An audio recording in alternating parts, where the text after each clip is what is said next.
Hi everyone, and welcome to episode 140 of A Stitch in Time. Today is Friday, May 8th, 2020. My name is Carol. I am known as Knitsnpurls on Ravelry, and I am coming to you from the Fraser Valley of British Columbia, not too far east of Vancouver. If it's your first time watching, hello, a special welcome to you. Thank you for checking out the podcast. If you are a returning viewer, hello again. Thank you for coming by once more to spend some time with me. A huge shout out and thank you to all of you who reached out in one way or the other this past week. It's always good hearing from you, and I always appreciate that you take the time to say hello. I know that I'm a little bit behind on some of my responses, so I will attempt to do that as soon as I can. I also want to say that I've had some problems again with YouTube notifications, and I haven't always been receiving them. So if you responded like a few episodes ago and you haven't heard back from me, I apologize. It's because I may not have seen your comment. I'm not going back like weeks and weeks to check out on the different episodes. So I'm afraid there are some comments that might get missed. If you are, like most of us, self-isolating and maybe finding you're in need of a little company, come by the Ravelry group. Look up A Stitch in Time podcast under the groups tab, or look below the video. There's a link to the Ravelry group, and come join in the conversation in the Keep Calm and Craft Along thread. There's a number of us just chit-chatting and showing off things that we've been making during this time of quarantine, lockdown, self-isolation, whatever you want to call it. There are some really great projects, especially this last week. There were some new ones, a number of new ones posted. So go and check out what everyone's been up to. I know I always love seeing everybody's projects. It's very inspiring. Before we go any further, I am happy to say that I am recording on a camera once again. Now, last week I told you that I had dropped my camera and had damaged it beyond repair. It was the last time in a series of accidents, and this time it was done for. And I said I was going to use my birthday money to buy a new camera, but I was going to wait until restrictions were relaxed so that I could go out in person and shop for a new one, because I wanted to be able to hold in my hands and see the different features. But I thought, well, maybe what I'll do is in the meantime go online and just see if I can find some cameras that are comparable to the one that I owned, because I really liked that camera, had all the features that I wanted, and so I wanted to find something as close to it as possible. And in the process, lo and behold, I actually found my old camera for sale on Amazon, even though it is a few years old, and they have since brought out a newer model to replace it. So there were a couple of refurbished ones, but I was able to get a brand new camera. So I thought, well, why spend time shopping for something like the one I have if I can buy the one I have? And so I'm now recording on my new old camera, and I'm happy to say that I am.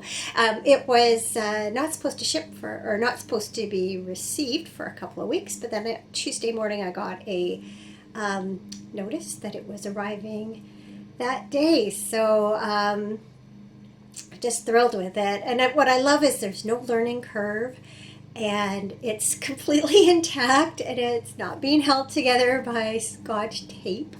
So I'm just going to have to be very cautious with this one. Now, it's not that I'm so much of a klutz as you might think. In fact, when I am using my camera in my hand, I always have my the camera wrist strap on. So it's not that I keep dropping it out of my hand, but what happens is sometimes when I'm using my little tripod, it gets off balance, or for instance, it sits here on my ironing board in front of me when I'm recording. Sometimes I move the ironing board and it falls off the ironing board and hits the floor. That's the kind of damage it has suffered over the years. It's not that I've been super klutzy with it, like holding it and constantly dropping it. Anyway, I am, like I say, just thrilled to be able to have found exactly the same camera, because I really was happy, or have been very happy with it for the last few years that I've owned it, and was just so pleased I didn't have to settle for something less, or then have to try and learn a new camera. So let's get on to knitting now. I have 3 projects to share with you. They are all works in progress, and you've seen all of them before. First up, it's a pair of socks. The yarn I'm using is from Fiber Nymph Dye Works, the bounce base, and it's called It's Wine O'Clock Somewhere. And it looks like this in the skein. It's a 4-stripe self-striping yarn. Oops, just gonna pick them up here. I have them up on sock blockers, and I don't want to jiggle them. So, woo! There you go. I have, oops, they're all twisted. Hang on. Yarn wrapped around the row counter there. There we go. So as you can see, I'm knitting 2 at a time. I'm doing them concurrently on 2 separate needles, and they're both in the same spot. I have finished the legs. I have done a traditional heel flap and gusset, and I have picked up for the gusset and have worked my first decrease. So these are ready to just kind of become easy, mindless to work on again, just decreasing the gusset every second row for as long as necessary. So it is a my usual 64 stitch sock, 2x2 rib. As I said, traditional heel flap and gusset. They'll have a rounded toe, and I'm knitting them on 2mm needles. That's my general go-to for fingering weight socks. I call these my happy hour socks, both because I initially cast them on during happy hour, but also because they obviously have a wine theme, so that's what I drink at happy hour most of the time. But I had a gin and tonic yesterday, and it was really good. After doing some yard work, I was hot and sweaty and ready for something really refreshing. But yes, I guess that's all I really have to say about those now. So those are my happy hour socks. And they bring me many happy hours. That's another good reason to call them that. Another pair of socks that I'm working on. It's the second pattern from Helen Stewart's 3rd Handmade Sock Society. Knitting them from this Midnight Cravings Sweet Sock in the City of Bridges colorway. And that looks like this. And with contrast in afternoon tea. So I believe last week I had the first one finished, so you're seeing this again for the second time. I feel like I forgot to say something about them. Helen Stewart, Handmade Sock Society. Told you what I'm knitting them from. Oh, the name. Ambient Socks. I knew there was something missing. So they feature columns of lace pattern down the front. There's columns of textured stitch pattern down the back. They have Eye of Partridge heel, which I really think is a really nice touch on these socks with this plain color. And then also a contrasting toe. And they look very much like the original sample socks Helen Stewart used, very similar colors for hers. And when I saw the pattern, I knew immediately that I was going to use this yarn because I bought it last year at Knit City and have been wanting to knit with it ever since. So I was thrilled to finally find the perfect pattern. So there's sock number 1. And then I have got quite a bit done on sock number 2. I've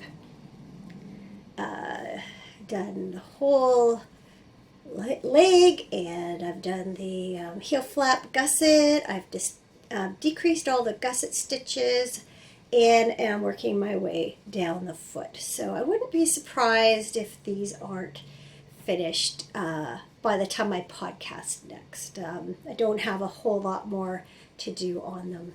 So quite pleased with that. After that, I'm not sure if I'll cast on the first pair from that collection or the third pair from that collection. I guess you'll just have to stay tuned to find out, because I don't even know. I have one last project that is also getting very close to completion.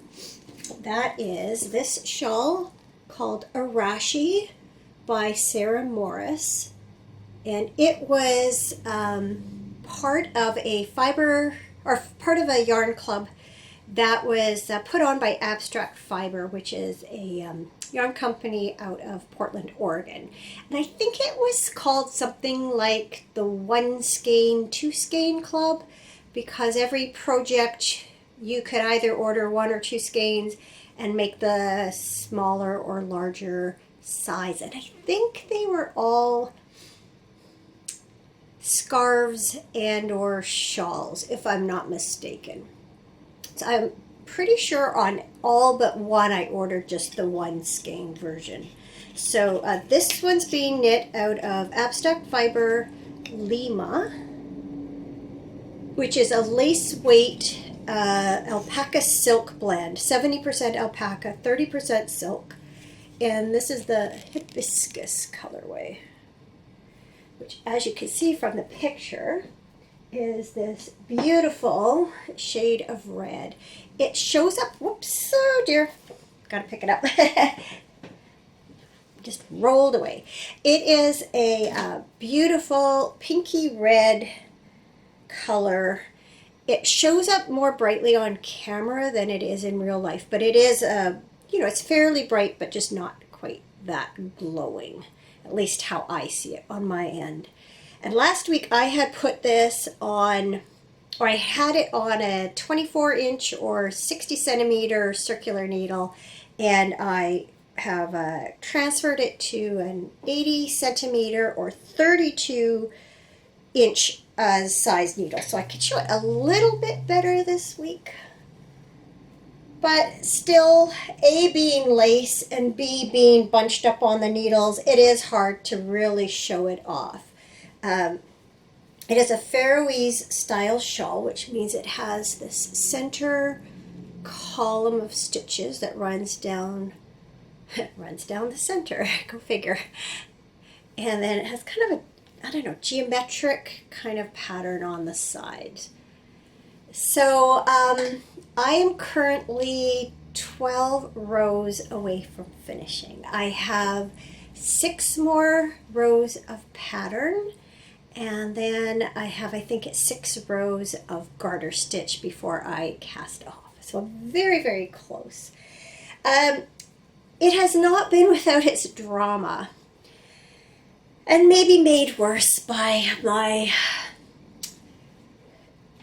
you know how sometimes you try and do something because you think in the end it's going to be simpler, and then it ends up just being more difficult and you should have done it the first way in the first place? Yeah, it was kind of one of those stories. So as you can see, as I mentioned, there's this pattern that runs down the middle. That's a 16 row repeat, and it does not correspond in any way to the rows that are on the main part on either side. And so in my notebook I have 2 columns where I keep track of of the row I'm on. So one column is the main body, the other column is that center pattern. And 28 rows ago, before this last section of 28 rows that I repeated, before that there was, I had to do rows 1 to 14 of a particular chart. And when I started it, it lined up with rows 1 to 14 of the center pattern. So I had sort of, told myself that to remember that when I started the new chart that would start on row 1 for the main body, I needed to remember to knit rows 15 and, well, to start the new charts on row 1, but start the middle chart on 15. And then do 15 and 16 and then start over again with row 1. And so even though I was aware of it, it wasn't until 14 rows later that I realized that even though I was writing down the correct row number that I should have been knitting down the center, I was actually knitting 2 less, I guess it would have been. When I started, instead of starting with row 15, I started knitting row 1.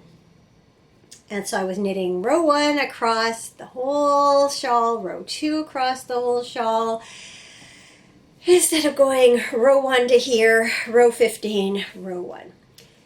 So then I thought, okay, it's only those 18 center stitches that are wrong. So lots of times I've dropped down portions of my knitting and re-knit them.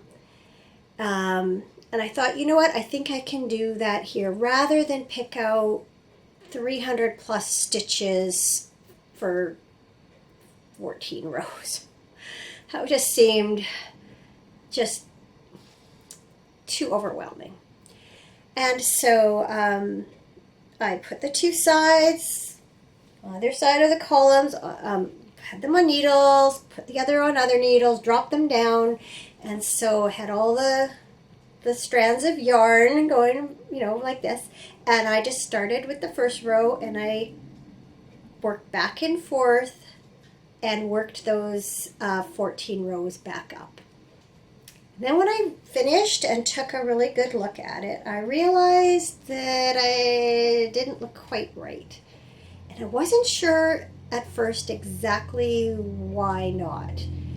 And I tried to fix it, still wasn't looking right. And then I kind of decided, okay, I'm just going to have to start going back row by row until I get it right. So I did. I started 300 plus stitches every row, taking it back. And then what I had suspected and what I did discover about, I think was about 10 or so rows back, is that when I started re-knitting, I had picked up, instead of knitting row 5 with the strand of yarn from row 5, I knit row 5 with the strand of yarn from row 6. And then I knit row 6 with the strand of yarn from row 5. And because there's a column of yarn overs that run up either side of the center column, either side of the center column, like those had looked wrong. And long story short is I had just made that mistake and ended up having to go back, something like 10 rows or more to fix it and then re-knit them all again. So I did. I'm glad I did. I'm actually now up, I think it's just either just under or just over 400 stitches on here. Can't remember. And then, like I said, I have 6 more rows of lace pattern and then 6 rows of garter stitch, and then I can cast off. So again, maybe that gives you a better idea of just how big this is. it's hard to show it off well, but I am hopeful that, again, by next time I record, that it will be done and then I can show it off in all its glory. I cannot tell a lie. I will be glad when it's finished. While I have enjoyed working on it, I mean, I really have. It is lace weight yarn, and the lace pattern is not really, what do you call it, intuitive or repetitive or predictable. So I need to look at the chart for, well, every second row, because every other second row is a purl back row. So that's easy enough. But every right side row I need to pay attention to. And yes, some of them do end up with a sort of a rhythm, so I can I don't have to look at the chart every stitch, but a lot of parts I do just to keep track. So that's probably why I put it down in the first place 9 years ago. It's almost to the day. In my notes, I think I cast on May 4th. I think it was May 4th, 2011. So it'll be 9+ years by the time I finish. But it'll have been worth it. I do believe that. I am just, I'm at the point where I'm really itching to cast on something new. Now, in all fairness, both the Happy Hour socks and the ambient socks are fairly new cast-ons. I think Happy Hour, I think I just cast on last week, and the other ones I think maybe a couple of weeks ago, maybe 2 or 3. But yeah, I'm at that point where I'm just ready for something new. And I kind of come into my craft room sometimes, and I kind of go gaze at some of these baskets, and I have yarn peeking out the top of them that you can't see. I mean, you can see it here, but up above me, 3 of these baskets have yarn in them. Or I'm looking, of course, always at, patterns on Ravelry. And so I'm not sure what my next project is going to be, but I am, I think, going to cast on something new pretty soon. One of the contenders is a sweater. A viewer and Ravelry friend very kindly gifted me this pattern this past week. It's called Walk Along by Anna Strick. I'm not sure how to say that. Anna Strick. And I first encountered this pattern about 1.5 years ago at Knit City 2017. And there was a booth that had a sample knit up, and I kept going back to look at it. It was knit in a gradient fashion. And just recently, I actually came across the project page for it on Ravelry. I'll put a picture here so you can see what first caught my eye. And it was one of those patterns that I had put in my favorites with the intention of perhaps one day making it. And then Deb has been knitting on it. She's just finished it and put a picture of it in the Keep Calm and Carry On thread. And it looks fantastic, and sort of inspired me to perhaps, maybe it's time to knit my own. The one that I had looked at, like I say, was gradient, long sleeves, but I really think it looks fun with the short sleeves and contrasting, like thing around the neck and the sleeves. And so, not sure what yarn I'd use or anything, but this has definitely been on my mind a lot the last few days. So who knows? Maybe it'll be that. Maybe it'll be something else. I don't know. I just know I'm ready for something new. I've spent a good chunk of this past week, well, portions of some days, I guess that's a good way to put it, outside trying to get my gardens back in shape. They'd been sorely neglected over the winter and early this spring, so there was a lot of weeds to take care of. There still are. I actually was out for a couple of hours, more than that, I guess about 2.5 hours this morning. I'm tired, I have to say. We have a row of hedges that run along the 3 sides of our backyard. It's quite a large yard. And so these hedges sit in like a strip of garden. So there are no flowers or anything in those parts. There are shaped gardens that come out from it and have different plants and things, but just these cedars have sort of a garden bed of their own. And the weeds tend to, of course, collect in there. And so that's one thing I was working on this week, is going around bit by bit, working my way around this yard just to get all the weeds out of here. And what I discovered a few days ago is what I couldn't see because the hedges were in the way, is all along the north side, there was just hiding behind all those hedges were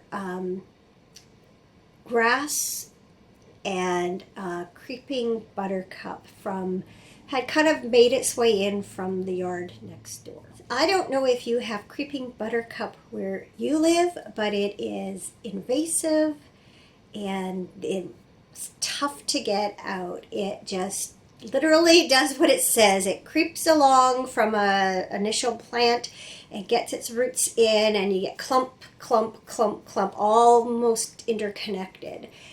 And you have to get something in to loosen the soil under it and try and yank it out by the roots. Because if you just yank off the top part of the plant, then it just grows again from the roots. And so a good portion of yesterday afternoon and this morning I spent going along that side of the fence and trying to get out as much as I could. I ran out of steam this morning, probably about 6 feet from the end. I just couldn't do it anymore. So when I go back and finish, at least it's not that big a strip. I wasn't even planning to do that much today. I sort of thought I would do half the length, and then it was nice, it's sunny, nice breeze going, so it wasn't too hot, and did a little more, so I just could not bring myself to finish.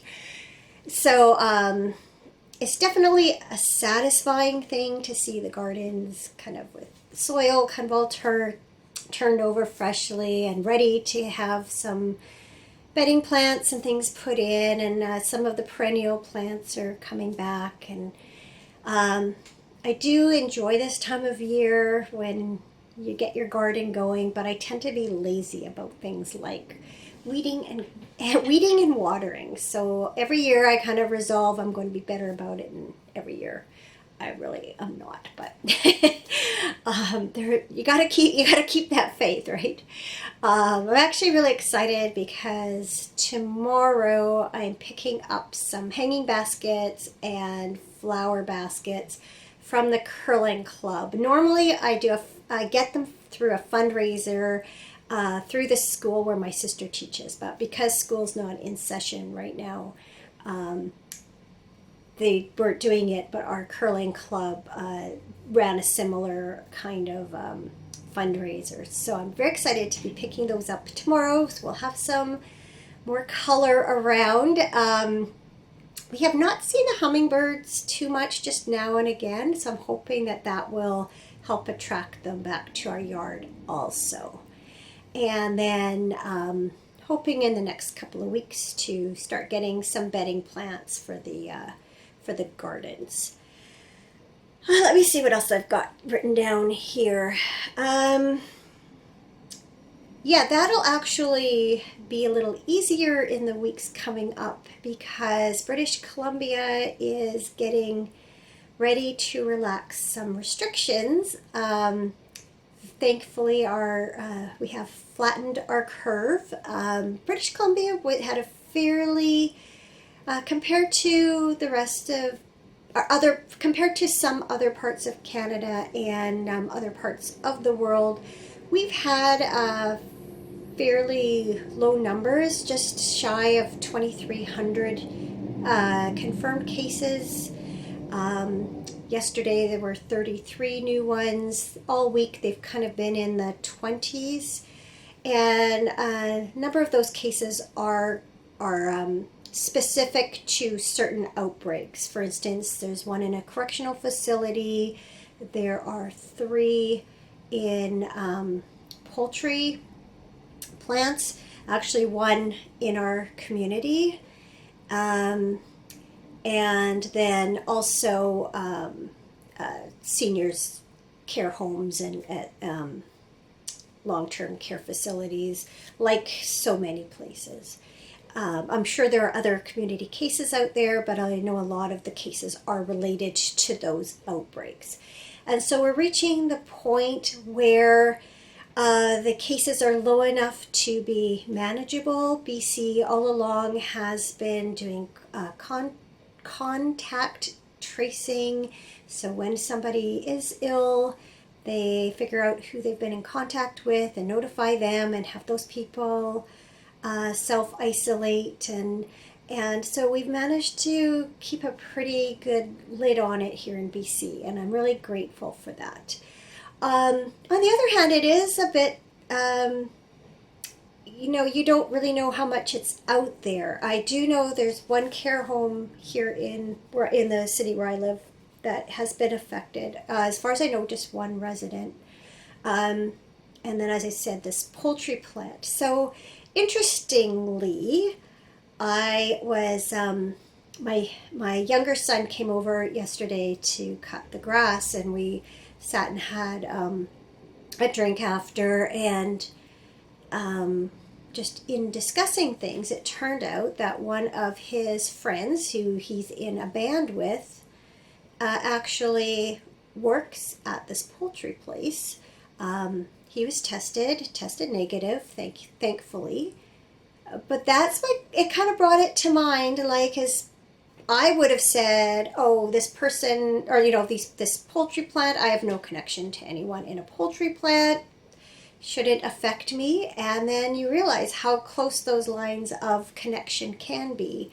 So if proper measures weren't followed, theoretically, this friend could have passed it on to my son, who could have passed it on to someone else, possibly me. So thankfully, that's not the case, and thankfully, we've been following as best we can social distancing measures. But it brought it home how close you have that potential, and knowing how easily it's transmitted.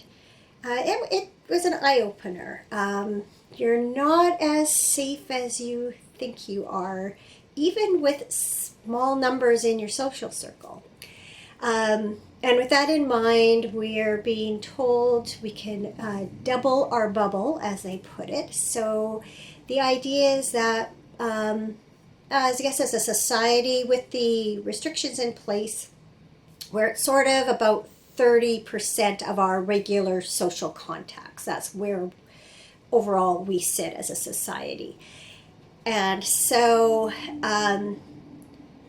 if we were to double that up to 60%, it's still at a manageable rate. If it's probably more like when people get sick, because it hasn't disappeared, it will still be out there. But when somebody is sick, it's a small enough number that they can do the contact tracing and nip it in the bud. Interestingly, our health official was showing some charts earlier this week, and the difference between opening things up to 60% and opening up to 80% were so different. 80%, your curve just goes right back up sharply. And so I guess all we can do is hope that everybody does the right thing. So I mention they're getting ready to be next weekend is the beginning of when things will be relaxed. So we've got another week in tighter restrictions, and then we can start mingling a little bit more. They really caution not to enlarge your circle too much, and to still continue to practice all the physical distancing and hygienic measures we have been practicing for the last few weeks. But it will be nice to think that you can have a family member over, you can even give them a hug, and but not too many at a time and not too many overall. And so we'll take things slow. What I like the idea of is that I can go to the garden store even if it's not an essential purchase and feel like I can pick out bedding plants, because we really have done our best to really minimize the extras that we've been doing. Not to say we've been 100%, but there's very little sort of extra shopping that we have engaged in. So it's nice to think that we can, in good conscience, go and pick up some flowers and things like that. Have to say though, it's still a little bit scary, and like I say, I don't think we'll be changing a whole lot. I won't be doing a whole lot more, going out more than I have to. Cameron, he's been working the whole time, and so that really isn't going to change. So yeah, anyway, kind of a new phase in all this, and just crossing fingers and toes that that everyone does their part and that we don't see a big spike again, because what will happen if that happens is the restrictions will go back into place. Now, haircuts are one thing that are going to be permissible coming up, and it's those close contact things that I'm not really sure I'm ready for. I'm also due for a dental cleaning. I was supposed to have gone this week. Of course, that was canceled. I think I might put that off for a little while longer too, just to see how things go. Now, haircut definitely it's getting very full and long. When it's wet, it's like down to my shoulders. But I can tough it out a little bit longer, I think. Although some days, like, today, it's just like, some days are worse than others, but that's what hats are for. It's been working out in the garden with my ball cap on, because in the wind, my hair just literally is just like this, and then it feels like straw as the wind's been blowing through it. Oh, you should have seen me earlier this morning. I've since washed it, but even that's not great. Anyway, enough about my hair. It is on Sunday, it is Mother's Day here in Canada, and I know the US, I'm not sure about other parts of the world. I know the UK has it earlier in the spring. So a very happy Mother's Day to all of you moms out there.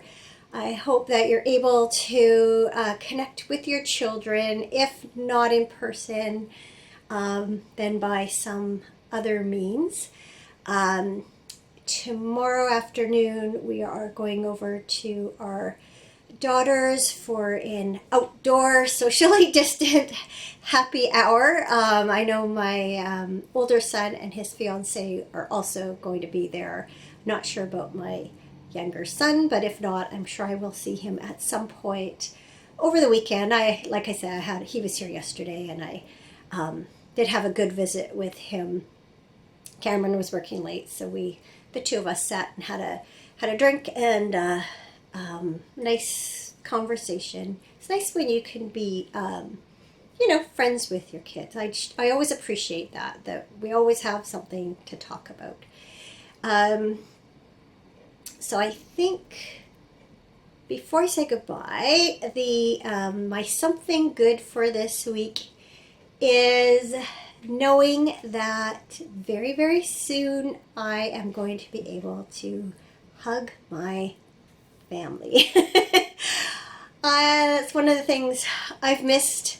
So hard when you see them, and we're a huggy family, and so to be able to just cross that 6 foot plus space and give them all a hug is just going to feel so good. So I'm hoping where you are that your restrictions, well, I guess I hope that your COVID-19 situation, if it's not already under control, gets under control soon, so that you are able to also ease restrictions and have closer contact with your loved ones. We humans are social creatures, and I think that's what's been one of the most difficult things for many of us, is that lack of human contact and physical human contact.